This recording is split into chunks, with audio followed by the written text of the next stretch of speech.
Hello guys, कैसे हैं आप सब लोग। स्वागत है आप सभी लोगों का हमारे यूट्यूब चैनल में जिसका नाम है एवन सर और मैं हूं आकाश शर्मा।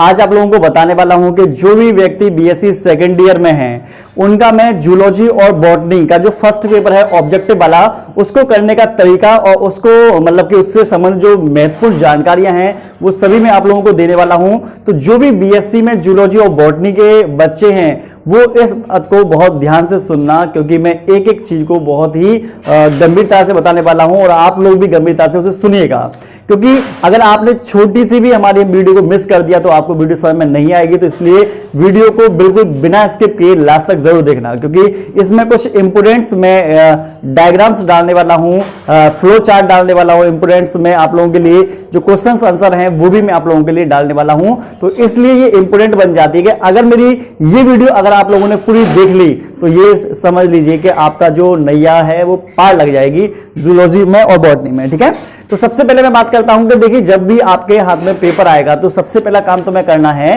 कि आपको प्रश्न को बहुत ही ध्यान से पढ़ना है, क्योंकि जैसा कि हमें पता है कि इस बार ऑब्जेक्टिव है पहला पेपर सेकेंडरी वालों का।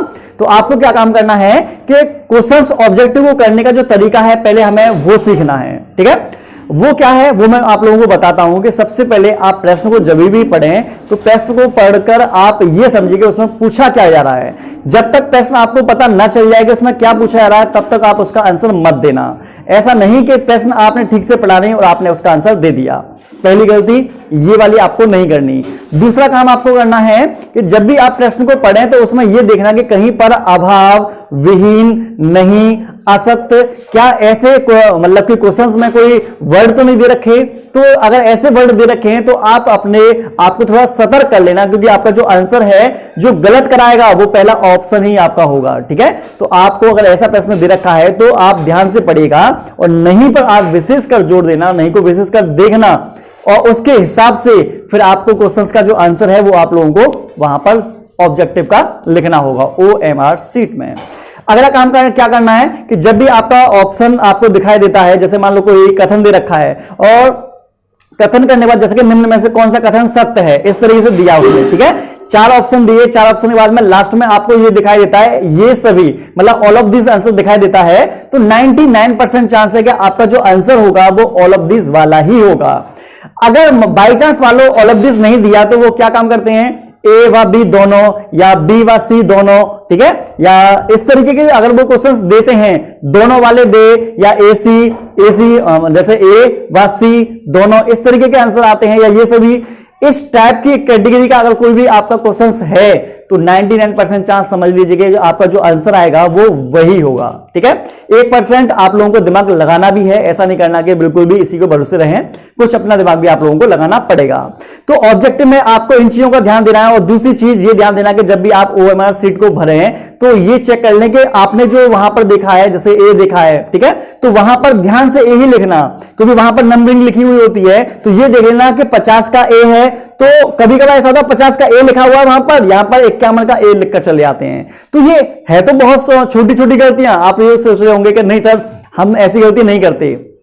हां, आप नहीं करते, लेकिन बहुत से बच्चे इस तरह की गलतियां कर देते हैं, इसलिए मैं आप लोगों को समझाने का काम कर रहा हूं। ठीक है, अब मैं बात करता हूं, देखो जैसे आपका जो जूलॉजी, अगर मैं फर्स्ट पेपर की बात करूं तो जूलॉजी फर्स्ट पेपर में आपकी जो यूनिट रहेंगी, एक रहेगी हेमिकॉर्डेटा, यूरोकॉर्डेटा, स्पीसीज, एम्फीबियंस और रेप्टाइल्स और एविस एंड मैमल्स, ये रहने वाली हैं। ठीक है, तो आपको बता दें तो वो हेमिकॉर्डेटा और यूरोकॉर्डेटा ये शायद ऐसे हैं कि शायद आपको ये पढ़ने ही पड़ेंगे। ठीक है, क्योंकि ये हमें कॉमन से हमको दिखाई नहीं देते, क्योंकि यूरोकॉर्डेटा, हेमिकॉर्डेटा ये समुद्र में होते हैं, तो इनकी हमें बहुत ज्यादा जानकारियां नहीं होती। तो इसलिए ये वाले जो टॉपिक हैं इनको आप ध्यान से अपने बॉर्डर में पढ़ना।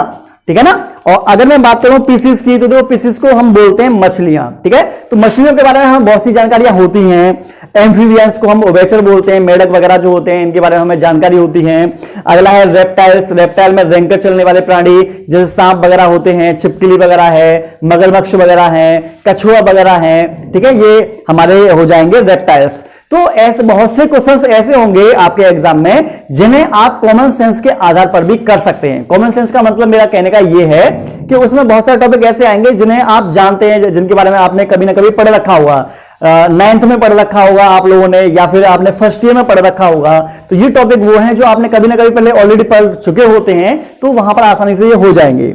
अगला है, लास्ट यूनिट होती है आपकी एविस एंड मेमल्स। एविस का मतलब पक्षी वर्ग की बात करते हैं, मेमल्स का मतलब स्तनधारी वर्ग की बात करते हैं, ठीक है।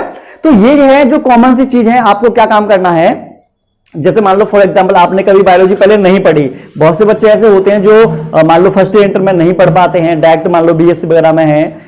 हमारे यूपी बोर्ड में कुछ ऐसा होता है कि बच्चे मतलब कि पढ़ते नहीं है लेकिन फिर भी आगे बढ़ जाते हैं, हो जाता है। लेकिन आपको करना क्या है, आपको ये डर है कि कहीं हम फेल ना हो जाएं, और आप ये चाहते हैं कि 100% श्योर कि मैं भाई कुछ ना कुछ तो एग्जाम में करके आ जाऊं या मैं पेपर में फेल ना हूं।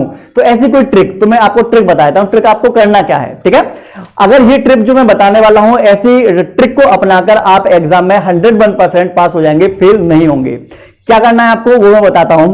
तो देखो, hemichordata, urochordata, pisces, amphibia, reptile, aves, ये आपको करना क्या है, आप फर्स्ट ईयर में, ठीक है, फर्स्ट ईयर में आपके पास एक्टिव की कोई बुक होगी, एक्टिव की हो, चित्रा प्रकाशन, कोई सी भी हो, साइड बुक जो होती है यूपी बोर्ड की, आपको क्या काम करना है, फर्स्ट ईयर वाले पोर्शन में जाना और आप वहां पर जंतु जगत देखना, एनिमल किंगडम। एनिमल किंगडम में आपको मेमल्स, एविस, रेप्टाइल, एम्फीबियंस, ये सभी चीजें आपको मिल जाएंगी, मतलब हेमिकॉर्डेटा से लेकर मेमल्स तक ये सभी चीजें आप लोगों को वहां पर दिखाई दे जाएंगी। तो अब करना क्या है, आपको फर्स्ट ईयर वाला पोर्शन में ये वहां से सारे टॉपिक्स को पढ़ना है आपको, हेमिकॉर्डेटा से लेकर स्तनधारी तक आपको पूरा पढ़ना है, ठीक है, अच्छे से पढ़ना है। अच्छे से जब आपने पढ़ लेंगे तो इसकी जो बेसिक नॉलेज है वो सारी बेसिक नॉलेज आपके दिमाग में आ जाएंगी, और आपको बताने अगर आप कर लेते हैं तो कम से कम बता रहा हूं 50% आपका जो क्वेश्चंस के आंसर हैं जो मैंने अभी बताया है, जंतु जगत आपको पढ़ना है हेमिकॉर्डेटा से लेकर स्तनधारी तक, आपके 50% से ज्यादा जो क्वेश्चंस हैं वहां से आपके बन जाएंगे, ठीक। अब बात करते हैं कि 50% है वो कैसे करने हैं। जब वहां पर आप हेमिकॉर्डेटा पढ़ लें तो उसके बाद दूसरा काम क्या करना है, आपके पास दिनेश का या संजय का जो मॉडल है, मॉडल खरीद लेना। मॉडल खरीदने के बाद क्या काम करना है कि उस मॉडल को ध्यान से पढ़ने की कोशिश करना, ठीक है। और ध्यान से जब आप पढ़ेंगे तो पढ़ने की मैं ट्रिक भी बता देता हूं। जैसे मान लो फॉर एग्जांपल कोई वहां पर नया साइंटिस्ट आ गया कि इस साइंटिस्ट ने इस पुस्तक की खोज की है या इस साइंटिस्ट ने ये काम किया है, तो वो काम बदल तो सकता नहीं है, ठीक है, उसमें कोई लॉजिक नहीं है, वो तो तुम्हें याद करना पड़ेगा। तो आपको पूरा सेंटेंस याद नहीं करना, आपको क्या काम करना है, जैसे मान लो कैरोलस लीनियस है, मैं एक एग्जाम्पल दे रहा हूं कि कैरोलस लीनियस ने एक मान लो कोई पुस्तक दी, सिस्टमा नेचुरी दी, तो आपको क्या काम करना है, 4 से 5 बार बोलना है, Carolus Linnaeus Systema नेचुरी, Carolus Linnaeus Systema नेचुरी, Carolus Linnaeus Systema नेचुरी, 2-4 बार बोलना है, बोल कर आंख बंद करके पढ़ना है, ठीक है, जिससे वो आपके माइंड में सेट हो सके। उसके बाद में जब 4-5 बार आप बोल लें, उसके बाद में आपको करना क्या है कि आप अपने पास रफ लेकर बैठो, फिर आप बिना देखे कैरोलस लीनियस सिस्टमा नेचुरी, ठीक है। इस तरीके से आपको क्या काम करना है, हर एक प्रश्न को 2 से 3 बार बोल कर और 2-3 बार आपको लिख कर देखना है, हर एक प्रश्न को वहां पर, ठीक है। इस तरीके से अगर आप कर लेते हैं कि जब आप बोलेंगे, जब सुनेंगे, जब लिखेंगे, तो कहीं ना कहीं वो जो चीज है वो आपके दिमाग में सेट हो जाएगी।